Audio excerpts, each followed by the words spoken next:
All right, welcome back to Perdido Key Gaming. Today we got some more. Well, this kind of is all over the place, but today we got Mechwarrior, the BattleTech role-playing game. It was a miniatures game.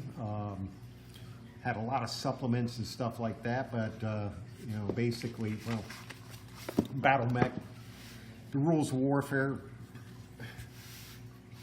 So it's by FASA, the FASA Corporation. You know, it's huge. You know, pretty big miniatures type. Not type. It definitely is a miniatures game. But you know, you're set in the future with houses. You know, all over the galaxy, and basically you're fighting a game of armored combat using mechs. And probably the best way to do that was with multiple people, you know, each one with a mech, or each one with a, you know, squad or platoon of mechs. It's not only battle mechs, but there's also tanks involved, armored vehicles of that sort of thing, aircraft, helicopters, VTOL units they call them, vertical takeoff and landing. There can even be, you know, naval vessels involved. And infantry. So you can definitely get some sort of combined arms war game going. The only thing I never really, I don't remember seeing is any sort of, you know, actual board game, a war game, you know, with counters and things like that. I don't think I ever saw anything like that, but, you know, played on a hex grid, using terrain. Mechwarriors are, you know, each of the Mechwarriors is going to have a certain skill level, piloting, you know, using, you know, piloting skills and gunnery skills in order to make the Mechwarrior, the mech do its job. The mechs went from, I forget, what was it, maybe 15 tons up to 100 tons. So, you know, the more stuff you can put on, the heavier your mech, the more stuff you can put on, more armor and things like that. But yeah, I mean, the actual miniatures rules are pretty intensive, you know, as with all complex war games and things like that. There were lots and lots of video games that came out for the PC. I remember, you know, from the primitive mech, you know, Mechwarrior up to Mechwarrior. Geesh, what did they get to? I remember the last one I saw was Mechwarrior 4. And some of them were actually, you know, real-time strategy. Some of them were just you go, I go type things. And some of them were you were actually in the mech and piloting the mech. So, but yeah, that's, you know, that's kind of, you know, really cool gun emplacements, you know, so lots of combined arms thing going. Of course, you know, that's just the way for, you know, it's basically, you know, a war game. So, you know, you get up into the space because, you know, it's obviously in the future. So you have spaceships, and the spaceships delivering the mechs onto the ground below. You had your fighters, you know, fighters and the warships themselves, the drop ships, which were basically had to be carried to the location aboard jump ships, if that makes any sense. And then, of course, you got your heavier warships that were not only jump ships, but, you know, weapons platforms themselves. You know, aeromechs, the aeromechs against ground units. You had to have all that information in here. But then they had a whole thing about you could construct your own mech, you know, which is, you know, a lot of fun. People like doing that. That's lots of fun. And you could add all sorts of stuff to your mech, including, you know, stuff to make it, you know, an undersea unit, submarine, naval record sheet, you know, fighters, your drop ships, and things like that. And you can see that's, you know, but that's the miniatures game, right? So, or I guess you could use it to play, use counters to play it. Then you had the Mercenary Handbook, which was kind of which is an offshoot of that, where it's the campaign game that's involved in BattleTech. So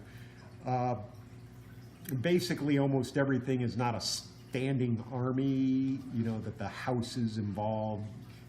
A lot of mercenaries. Mercenaries traveling around, and the mercs are used for stuff that the houses, don't want to use their own troops on, as usual. So, a lot of sheets here, photocopies of all sorts of stuff here.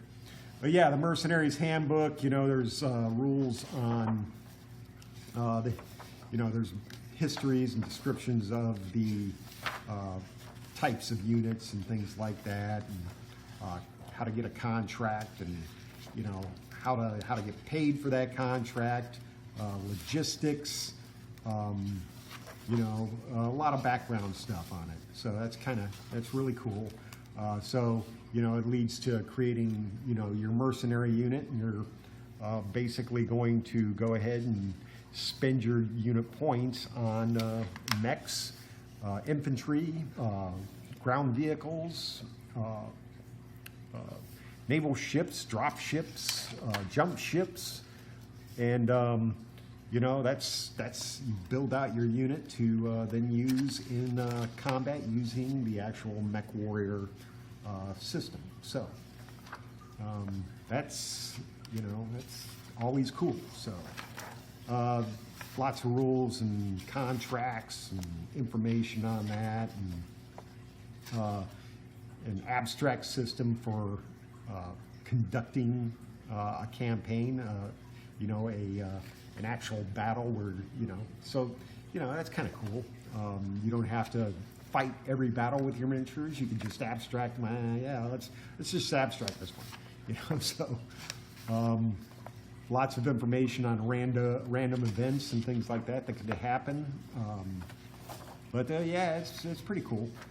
They got a brief history. There's other supplements to BattleTech that give greater information on, the history and the houses involved and what's going on and things like that. Very interesting reading. Very detailed universe, as it were. And they had some. I think they had some. They had some novels. These books are fairly old. So they give an example of a sample mech unit here. When did this come out? I think this one definitely came out after the Mechwarrior miniatures game. So then not only do you have a campaign system, but they have a role-playing game. So the fact that there's only 2 skills involved playing, piloting your mech, both pilot and gunnery. It's logically sequenced that there would be, a way to create a character who gets more skills. So there you go, And so they expand from not only doing, piloting and gunnery. Now you got pistol and rogue and streetwise survival tactics and things like that. And so, kind of a logical extension of the miniatures game. Pretty simple skill system from 1 to, whatever. So, the skill system doesn't have to be that complex. But they do give a lot of information on, the various houses and things like that. And you got your, the typical equipment lists and vehicle lists and how to do combat, hand-to-hand combat, or, as an infantryman or, artillery, and things like that. So, like I said, I don't know if there were any, adventures or, modules that would, put you in a situation, but I'm sure with all the background a games master throw together something pretty quick for, or for a scenario or something like that, for a, you know, a campaign or an adventure or something like that. You know, perfect situation for direct, you know, direct combat type stuff. Adventure, you know, piloting ships at the same time using the rule systems. You know, maybe meeting, you know, alien beings and things like that. I don't think this particular universe had any aliens in it. I don't remember anything about that, but so there you go. That's basically it for Mechwarrior. Keep them, you know, definitely if you're into playing, you know, role-playing games, or you know, you like putting together mechs, so you have miniatures and things like that. I'm sure you could find some of those online to purchase. And of course, setting up a miniatures game in here would be dangerous because cats, man. So, but I used to play this back in the day, not only on the PC, but it was a lot of fun to play with miniatures, and you know, play your character and then use the miniatures game to play out a battle, and then, you know, involved in a campaign using the Mercenaries Handbook. But anyway, that's it for Mechwarrior today. If you like these videos, please hit like, hit subscribe, and let me know what you think in the comments. And we'll catch you on the flip side.